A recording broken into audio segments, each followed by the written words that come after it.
Hey everyone, and welcome to my patch 8.0 survival guide. Today, we are going to cover everything that you need to know about Battle for Azeroth's pre-patch, as well as a few tips and tricks for getting the most out of the next month of World of Warcraft.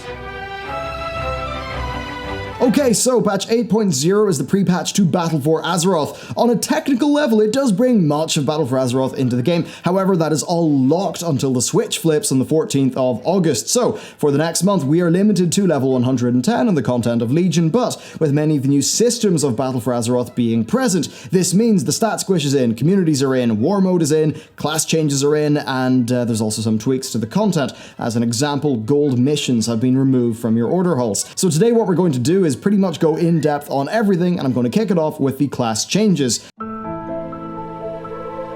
We're first going to do this from the high level and cover the things that impact everyone. So first, many spells have been added to the global cooldown. Now, this primarily covers offensive cooldowns like Recklessness, True Shot, and Pillar of Frost. It also does cover many ability utilities, though not always perfectly consistently, so a Hunter's Disengage is not on the list, but a Rogue's Sprint is. Even with the offensive cooldowns, some of them are not on the global cooldown because of gameplay reasons, as an example, a Fire Mage's Combustion or a Feral Druid's Tyker's Fury. Now, this is broadly a part of Blizzard de-escalating class design in a few areas, and the simple analogy that I've found for this is an extremely powerful superhero like, say, Superman can only be challenged by unintuitive and contrived means. Kryptonite. So, by paring down on utility across the board, Blizzard hope to make each individual a bit less powerful, such that coming together as a team is the more important thing. That is their intent anyway, though personally I do feel that the GCD change itself is a net loss, but I'm not fundamentally against dehomogenizing utility across the classes. Now, moving on, tank threat has also been changed. During Legion, tanks generated 10x more threat than DPS. However, effectively, that was like 14 to 16x with artifacts. So if a DPS player did 1,000 damage, they generate 1,000 threat, but if a tank did 1,000 damage, they would generate like 14,000 threat. Now in Battle for Azeroth, this number is going down to 4x, so if a tank does 1,000 damage, a tank will generate 4,000 threat, but if a DPS generates 1,000 damage, they will generate 1,000 threat. Of course, DPS players generate significantly more damage than tanks, so the effect of this system is that it will be a little bit easier for tanks to lose aggro on enemies. This means that Blizzard is reintroducing mob management as a form of gameplay in World of Warcraft. Now, it basically will feel similar to having Skittish turned on in Legion. Some have said this isn't the case, but that's because of a misunderstanding of the difference between artifacted threat generation and non-artifacted threat generation. So in Legion, if a tank does 100k damage, that's 1.4 to 1.8 million threat. In BFA, that tank would generate 400k threat from 100k damage. Now, the BFA numbers come down to like tanks being like, 20 or 30% the relative threat that they dealt during Legion, which is about the same as the Skittish affix. Now, realistically, you won't notice this with good tanks. With bad tanks, though, the type who say overpull, well, they'll get kind of flustered, and then high-end players may feel it on Mythic Plus or later on in the expansion, as DPS tends to scale up faster with item level for DPS specs than it does for tank specs. Anyway, this is also in tandem with broad changes to tanks. They are now a little bit more armor-based in their mitigation, which is something that is going to increase tank damage taken in some higher-end scenarios as the expansion goes on. Then many defensive abilities have been reduced in power, and a lot of spell damage mitigation has been heavily nerfed or flat out removed. Blizzard basically want to shift more of this gameplay onto healers because they feel like tanks are a bit too self-reliant in Legion. Of course, the tanks are gaining mob management gameplay,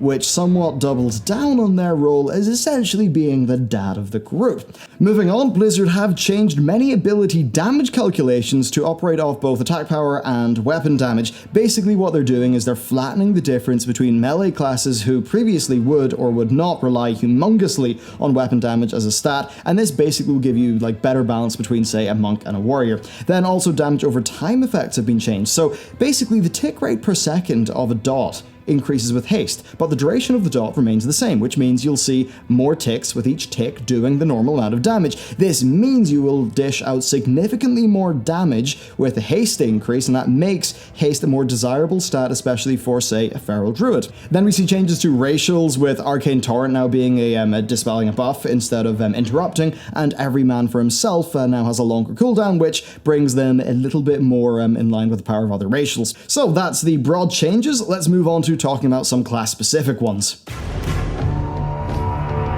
So Battle for Azeroth has chosen to primarily tweak and refine classes. They've been disregarding most of the artifact abilities, traits, and legendary effects, but they have been working in, one or two or three per spec via talents or passive effects. So far, I've found the changes in isolation to mostly be for the better, however, with the lingering gripes of the global cooldown change looming over many specs. So I do feel that the hate is, it's somewhat overblown for most people. If you don't Mythic Raid or do super high-end Mythic Plus, honestly, you're not really going to feel these changes, but certainly it does snip off some of the top end with a few of the classes. Now, while most specs have been tweaked, a few have been revamped, so the most heavily changed are examples like, say, Demonology Warlock, Arms Warrior, Fury Warrior, Marksmanship, and then also Survival Hunter. For more details on all that, though, check out my class review series, and I will have roundup videos in the future once I've looked over all of them. Next, let's talk about the stat squish, because the second one arrives in this patch. This is basically a game-wide reduction in numbers. Now, your relative power is going to be the same. Everything will be squished down equally, with the goal being for Blizzard to give us more readable numbers. Look, think of it like this. The larger a number gets, the more noise it contains. So showing 500,625 is the same as showing 5.00625, which I think we can all agree would make no sense as a number to have in a game. Basically, you're going to feel no gameplay changes. The only real difference is the numbers will be a little bit more readable at a glance. Then they have also elected to squish our item level numbers. They're applying some fun scaling to that, which we don't really need to get into. Overall, you're going to be you're going to be as powerful as you were before, but the numbers will be a little bit smaller. And this is the sort of thing where, if they didn't do it in BFA and didn't do it previously in Legion, then we would be dealing damage in the billions, and there would be potential performance issues, and the game would just be a little bit messy. The minutiae of this is going to be interesting as it scales into Battle for Azeroth's endgame, especially with how secondary stats scale, but that's not really important to know for the pre-patch, and I will talk about that in a lot of detail in the future. Next up, let's talk about your artifact weapons. So, all traits are going to be disabled in the pre-patch. The weapon's item level, however, is going to be the same as it was. And essentially, the relic system is still going to work, but relics will no longer impact traits. Instead, they'll just be an increase to your item level. New characters who go through Legion will still get their artifacts. They'll put relics into them to increase their item level, but they won't have any trait effects or anything like that to deal with. Now, the rest of the game has been balanced to make the, basically to take the loss of the artifact into account. Now, you might feel a little bit weaker, but enemies essentially will account for that. Next, let's talk about some of the new features, starting off with PvP.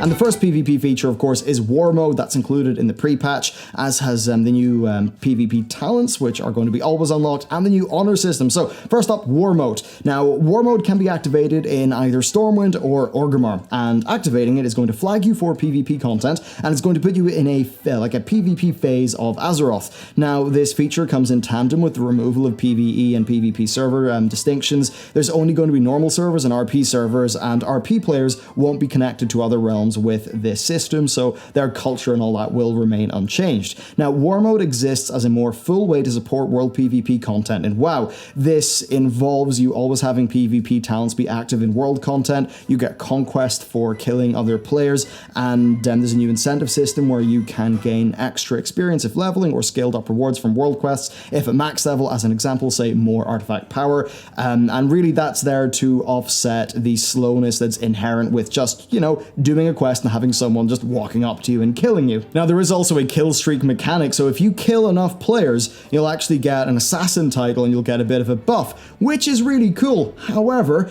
there's a downside. You will be visible on the map to other players, which gives them an incentive to kill you, and if they kill you, they will get more conquest as a reward. So it's a pretty fun little sort of natural system, and essentially this exists to set the base conditions for world PvP exclusive content. So supply crates can drop from the sky that people can skirmish from, and while it hasn't been announced yet, there is supposed to be a whole bunch of world PvP content within Darkshore in the pre-patch. So I sort of alluded to talents. Now, Legion's honor talents, they mostly live on in the new PvP talent system. You actually have fewer talents overall, but you do have more control over the ones that you take. So you've got a trinket-like slot, and then you've got 3 other slots. And in the 3 other slots, you can pick from just anything in a class-based list, which allows for a little bit more of a tailored build than the previous system. Now, unlike with the honor talents, you don't have to unlock these by grinding. They are just immediately available to choose at max level, and they're always going to be active in outdoor content if War Mode is turned on. Then, of course, Blizzard Blizzard, yep, they've said that Darkshore is going to contain some war mode content, and then in BFA,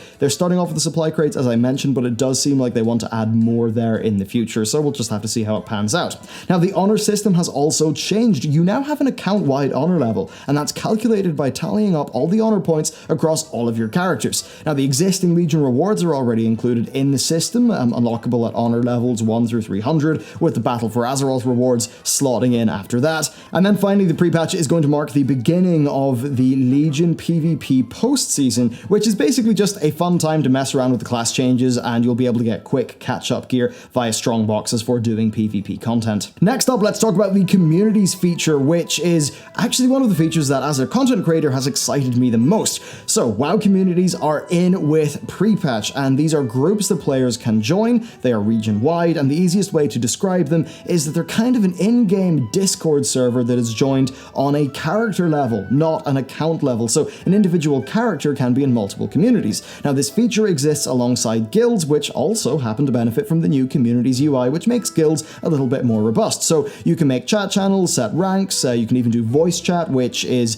broadly a feature that's now a lot more built into World of Warcraft. It's actually integrated into dungeons and raids, so if you join a dungeon group, you'll be prompted to join the dungeon voice chat. Now, I'm almost certainly going to make a community for the channel, so be on the lookout for some sort of announcement after the pre-patch drops in that front. Next up, let's talk about professions, because these are actually going to be quite different in pre-patch. So each expansion's profession leveling has been split off into its own experience bar. So Classic has 300 levels, then TBC, Wrath, and Cataclysm go up to level 75, Draenor and Legion go up to 100, and then BFA goes up to 150. Now, by being separate like bars, it essentially means that they no longer rely upon each other, which greatly reduces the need for catch-up recipes or grinding or any of that, and it pretty much just lets you jump right into whatever expansions crafting you want to do. Next up, let's talk about legendaries. So Blizzard have updated the legendary acquisition from Legion content to work in the post-Legion world. So legendaries are purchased from the legendary vendor for essences, but instead of how it is on live where you get a random token,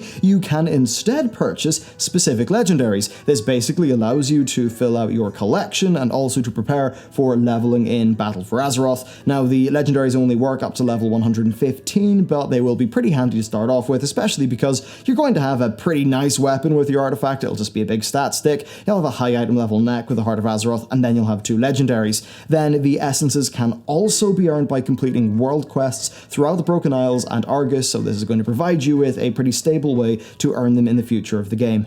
Alright, so that's a lot of talk about systems. Let's actually cover the content. So the pre-patch brings, of course, more than just features. We've got a bunch of new content in Darkshore that is eventually going to lead to the burning of Teldrassil. So from what we can tell, the questline comes in 2 stages, with the first one being expected to be available at the start of the pre-patch. After that is complete, you will then gain access to a bunch of world quests in Darkshore that will have catch-up gear and rewards like that. Then after a week or 2, the second half of the questline will unlock, and that will end with the burning of Teldrassil itself, which can be played in PTR, but does not contain the cinematics. So the big event of this period will be that cinematic, and that's where I assume we'll see the Horde and Alliance perspectives on the burning. I've got a bit of a feeling that both sides are going to see things a little bit differently, and that's going to go a long way to explaining how this war escalates, a bit like how the Broken Shore is perceived differently by both factions. Then, of course, the Battle for Lordaeron, that is going to be in with pre-patch, and it will be available the week leading up to the release of BFA, but only for players who have purchased the expansion.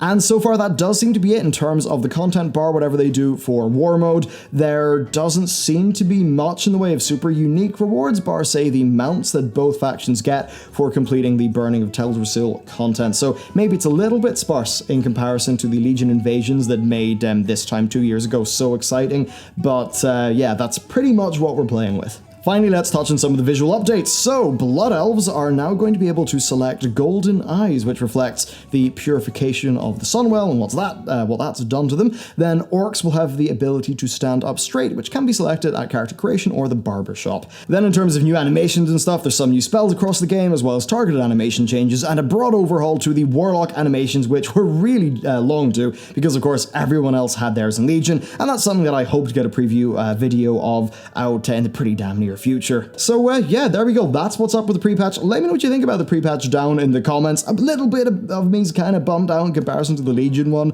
The crazy hype of the leveling was well, it was just really exciting back in the Legion pre-patch. We don't seem to have that now. But hey, I suppose it is what it is, and it's only a month. The thing that really matters is the expansion itself, which I think is shaping up pretty well. So, thank you very much for watching this video, and I will see you next time.